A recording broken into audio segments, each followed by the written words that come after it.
Okay, guys, so there are a lot of videos going around right now. I've been surprised because it's been on my mind for a long time. And a lot of videos going around showing you that Paul was not what he presented himself to be.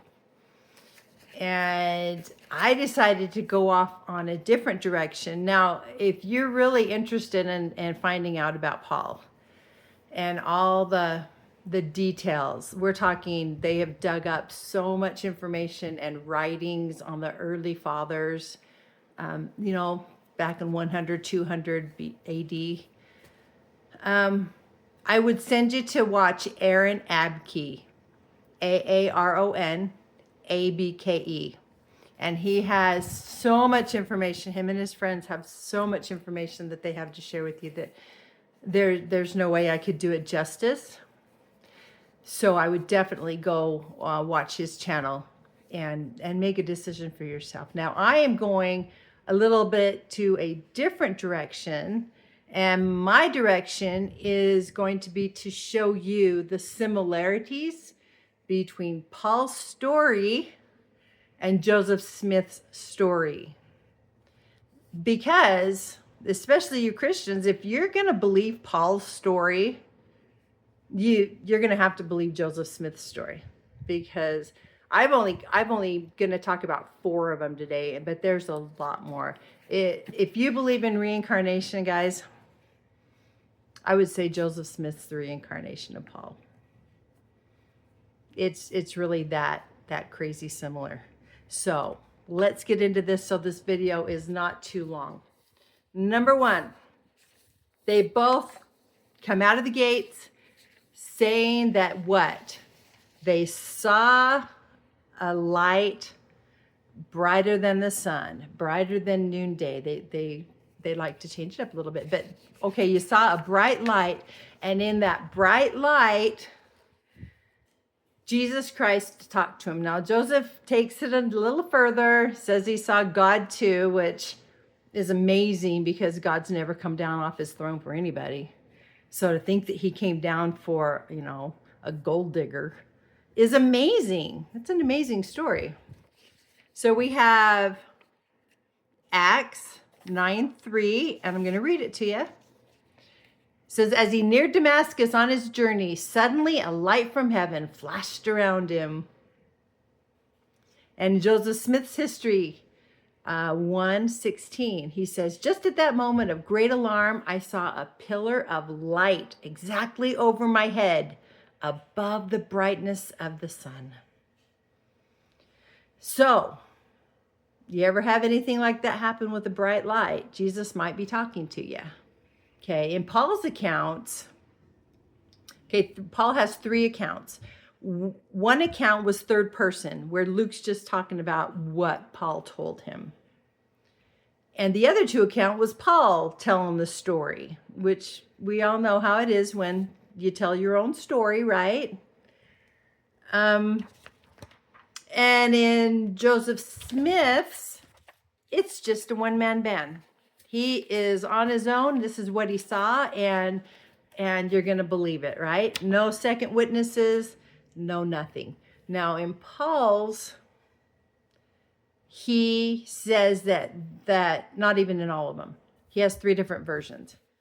Although the one was Luke writing it. Okay, so we'll say he has 2 different versions. But he has them seeing the light, but they didn't hear anything. And then that's all you hear about it. They don't go back and, tell Gamaliel what was going on, and it just kind of went away. So, Paul is a Pharisee, and he defected, and nobody ever saw him for a few years, and nobody's talking about it. So that's one way that their stories are alike. Okay, both of them were giving a new and improved gospel. Who doesn't like something new and improved, right?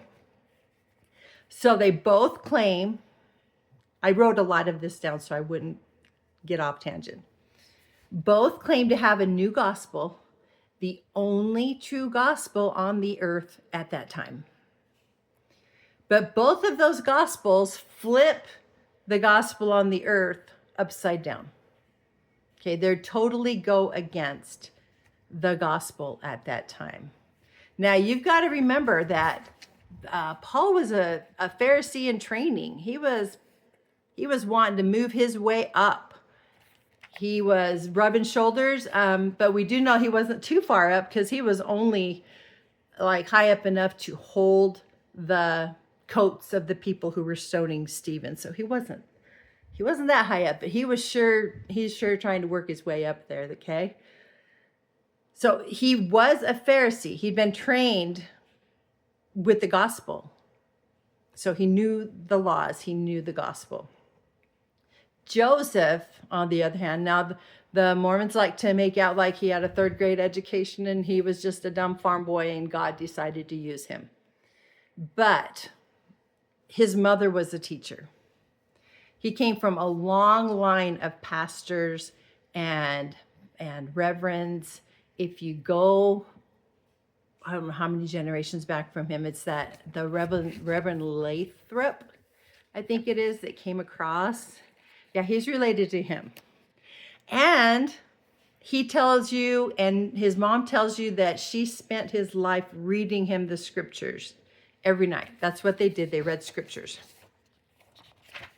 And so he knew his scriptures, which is easy to see when you're reading the Book of Mormon. You can see how he took Solomon Spaulding's story and injected a few scriptures here and there.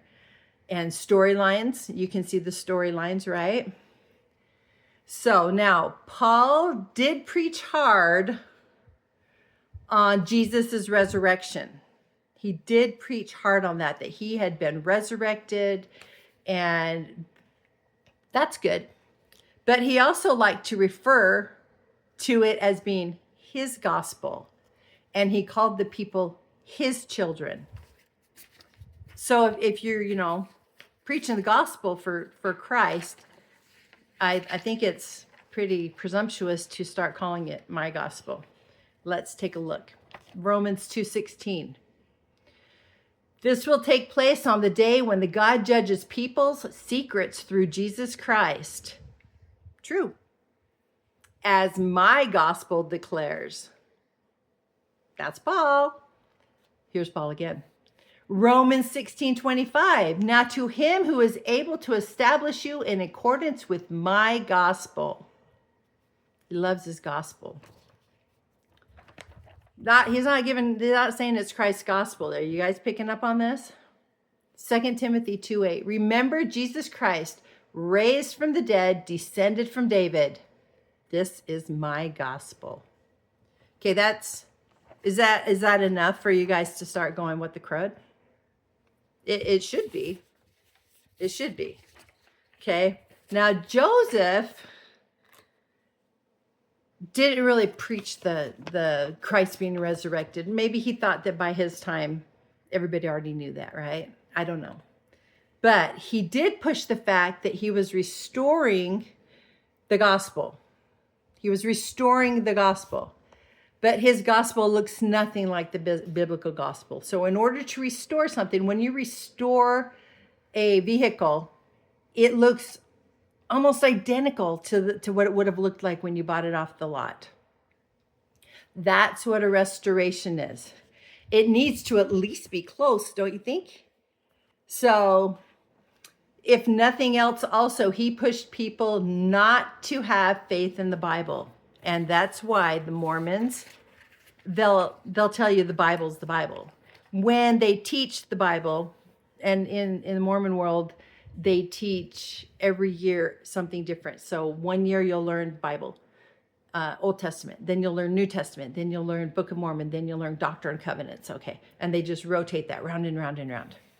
When they teach the New Testament and the Old Testament, they teach you stories from them. And it's the same story every 4 years. They teach you the stories so that you know the storylines. But he taught you not to have any faith in the Bible because he needs you to read his book And his book is the only authority there is. So he had to. I mean, that's just good business. You get everybody to quit reading their Bible and start reading your Bible. Okay. That's number 2. Number 3, both claim that power was given by God to proclaim this new gospel. Paul claims to be called, but nobody knows when. So he has this vision, and I'm going to give him just this little bit of a thing that in the translation, maybe Paul said messenger and they translated it as apostle. I don't think so, but I'll give him just that much of a courtesy. But Paul took off to the desert and came back in 3 years and proclaimed he was an apostle. Okay? That's why he has to constantly remind us that he is one. Now, he does say that there are other apostles on the earth, but he is an apostle of the Lord Jesus Christ. And he says in his apostle, he is the apostle to the Gentiles. Okay, then we have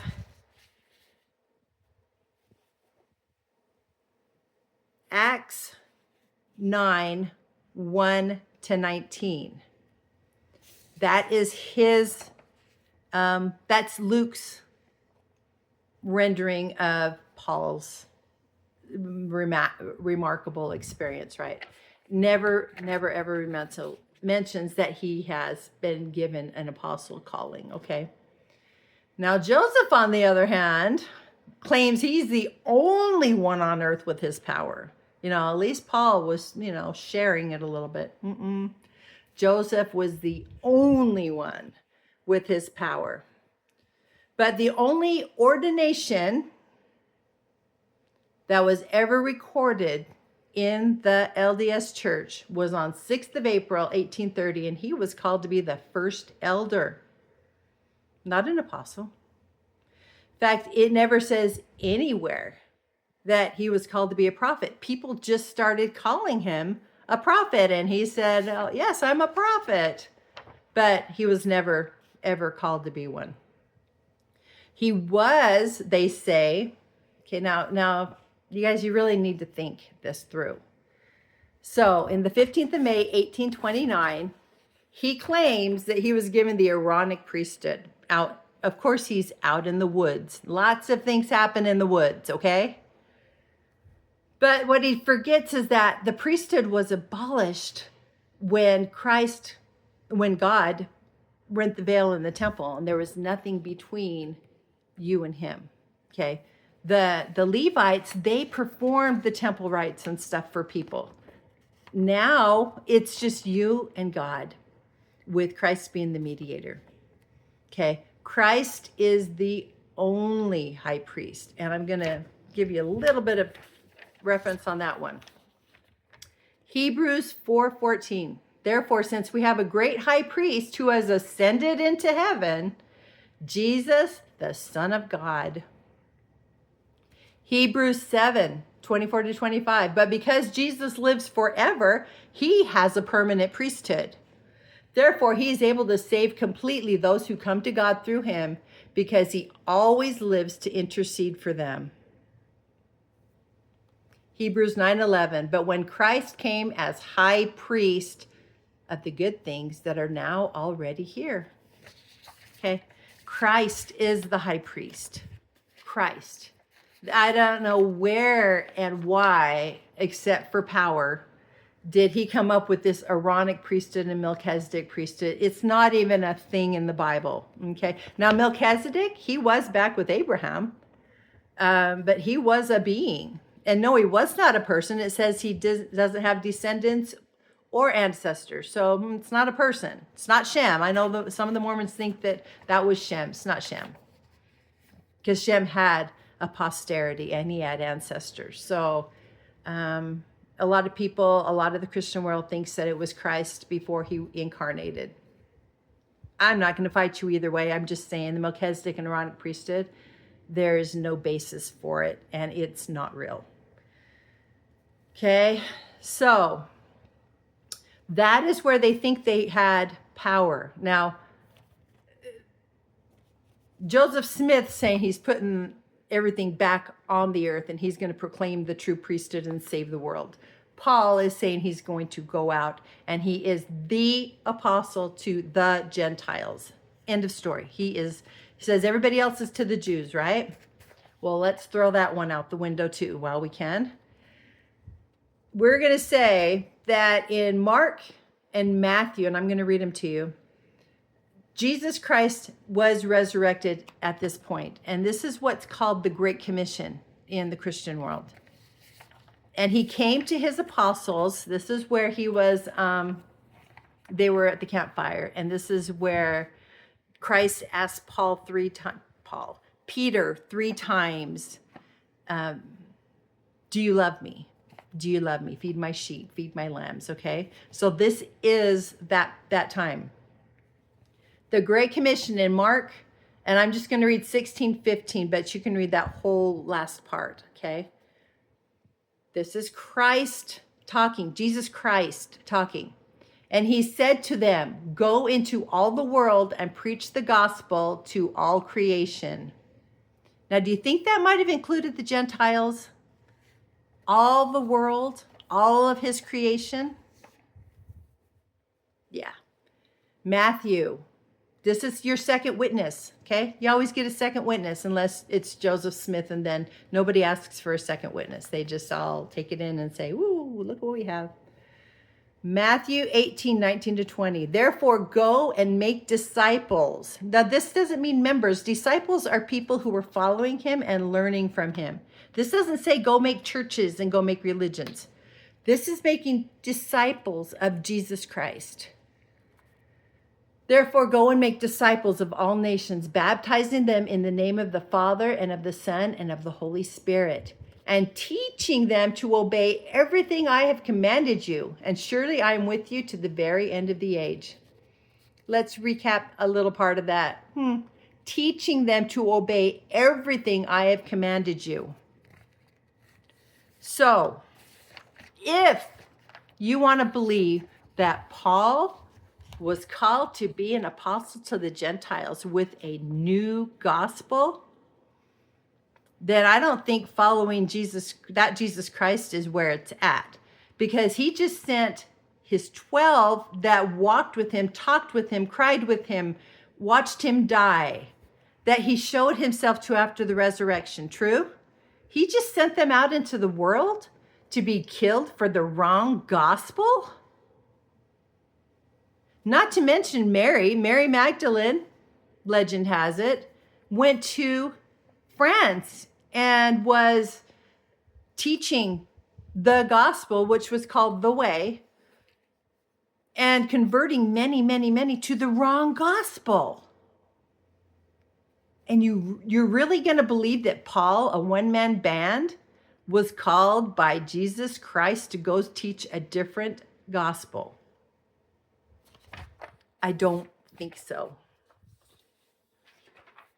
Okay, the last one, the last part they have in common was that they both ended up dying in jail and getting jailed. They like jail. Now, Paul and Joseph want you to believe that the reason they were jailed is because Satan didn't want them on the earth and that they were bringing the true gospel and he was just going to mess up their plans and that Christ was going to win, and without them, everybody was just going to die, right? Well, let's hear about Paul. Okay, so the first time Paul was jailed, it was because the Jews had him captured because they believed that he was behind the insurrection that martyred James the Just on the temple steps, okay? James the Just is Jesus's brother. And they believe he was behind that because he was so mad at Paul and Peter. And because back then, when you went around to these different cities, you wanted to have papers that introduced you to the new city and told them that they're behind what you're teaching. And they wouldn't give them to Paul because they knew he was teaching a gospel that was not true. It was heretical. In fact, if you read in the book of Revelations, the city of Ephesus, they kicked his sorry butt out. That is who Christ is referring to when they said that they got rid of the false prophets, okay? So he didn't get papers from them, and he begged them, he called them names, he did everything he could, but they wouldn't give him papers. And so all of a sudden, James the Just gets martyred on the temple steps, and they blamed Paul. So they grabbed Paul, and Paul started screaming, "I'm a Roman citizen, you can't do this to me." So Rome extradited him and took him up there, and they put him in jail, but they let him out. Okay, he wasn't in jail very long. That was one time. So there was a period of time, and then the second time he was jailed for treason. Okay, he wasn't jailed for the heretical gospel he was teaching. He was jailed for treason. So when you hear about the Catholic Church killing these Christians, okay, get this cut in half. When you hear about the Roman Church killing Christians, why would the Roman Church kill Christians? Didn't they claim to be Christians? Yeah. They were trying to kill off the Christians who were following Jesus's way. It's called the way. Okay. The Jessians, the Ebionites, the people in France that Mary was converting to the way. They needed to get all that gospel out of the way so that they could perpetuate their false gospel. So I don't think they minded Paul, but I didn't really find out what treasonous act he did, but the second time he was put in for treason. So that sympathy goes out the window. Now, Joseph Smith was jailed multiple times because Joseph Smith broke the law. And I know the Mormons want to believe that Satan was just trying to get him because he was teaching the right gospel and he was going to save so many people and blah, blah, blah, blah, blah. No. He, in 1826, now this was before he got the church going. In 1826, he was brought up on charges and found guilty of being a liar, a gold digger, and a necromancer. Now, a necromancer is somebody who likes to talk to spirits. So there's a good one for you. Even before he started the church, he was talking to spirits. 1837, he had a fraudulent bank. Fraudulent. But he fled the state of Ohio before he made it to trial. Okay. Now, you guys need to go and you need to walk this timeline out, because when he lost all that money in the bank and he took off to Missouri, that is when you ended up with the Danite Manifesto. And they basically, suddenly he gets a revelation that we now have to have the law of consecration where you give me everything you have and I dole it out to you. And the Whitmers said, I don't think so, because the Whitmers were already down there. They had already become disenchanted with Joseph at that point.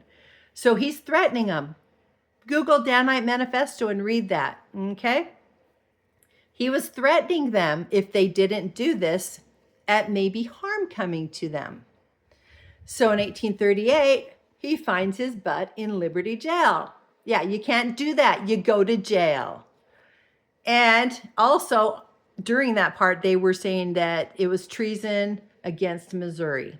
Okay, so charges. He's got his body in Liberty Jail. And I don't know why people think that people like to go hang out in jail with people just to be good friends to them. No, those were the people that were also involved in the Danite Manifesto. Okay. So in 1844, he was brought up on charges because he destroyed the printing press.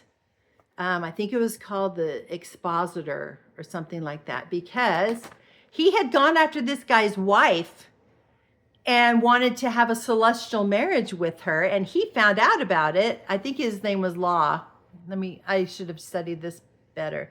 I wasn't going to say this, but so I think it was Law. His last name was Law, and he was the printing press guy.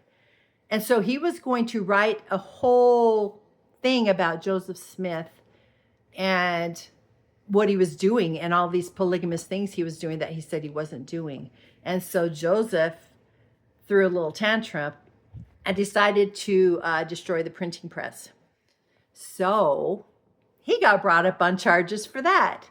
That is going against the amendment that is of, freedom of speech, freedom of the press.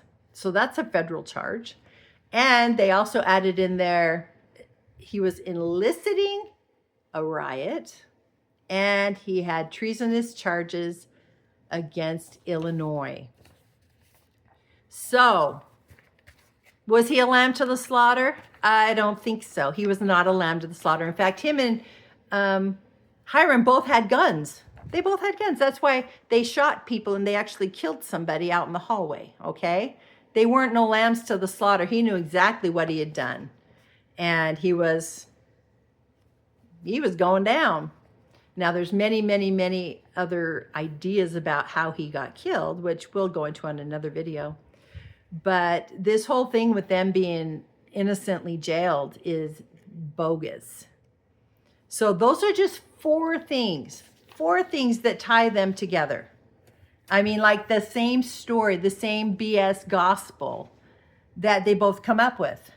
So this is just my opinion. I think Paul was a narcissist, the way he talks down to people. I think he was a narcissistic Pharisee wannabe trying to skip the line. So he came up with his own gospel, started his own church, and thought he'd be a hero. Joseph Smith. When Joseph Smith was found guilty in 1826, he tried to go back to church after his first baby died because his wife insisted they go back to the Methodist church, and they refused to give him any kind of membership. So I think that Joseph was scrambling, trying to come up with a church of his own that his wife could be happy with. And I think he came up with an idea and had no idea how big it would stick and how far it would go. But because Satan showed up as an angel of light, Satan took him for a ride. But I also think he was a horrible person. I think he was a liar. I think he was a necromancer. And I think he's a lot more guilty of doing that, lying and manipulating people, than he is of the poor little innocent guy who was just trying to make his wife happy.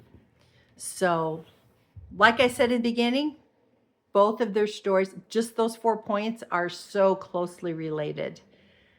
If you're going to believe Paul's ridiculous story, then you've got to be on board with Joseph's ridiculous story, because they're almost one and the same. So there's some things to think about.